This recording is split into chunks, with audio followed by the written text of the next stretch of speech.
সকাল বন্ধুরা দেখেন ভিয়েতনামে কদবেল গাছে কী পরিমাণে কদবেল হয়েছে দেখেন। আপনাদেরকে আমি ঘুরাই ঘুরাই দেখাচ্ছি ছাদের উপরে।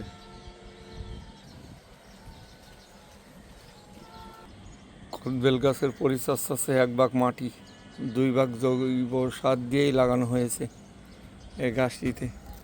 দেখেন আমি ঘুরাই ঘুরাই দেখাচ্ছি। গাছটি ছোট গাছ, এবার ধারণা করছি 100 কদবেল হবে গাছটিতে।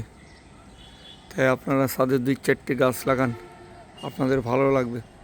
ছাদে আসলে মনটা একেবারে ফ্রেশ হয়ে যায়।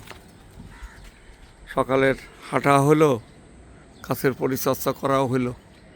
তাই আমার যশোর গাজী ইউটিউব চ্যানেলটি যদি পছন্দ হয় আপনারা বেশি বেশি শেয়ার করবেন, কমেন্ট করবেন, পাশে থাকা বেল আইকনটি বেঁধে দেবেন। আমার চ্যানেলটি ধৈর্য ধরে দেখার জন্য আপনাদেরকে অশেষ ধন্যবাদ জানাচ্ছি। তাই দয়া করে একটি সাবস্ক্রাইব করবেন। আসসালামু আলাইকুম।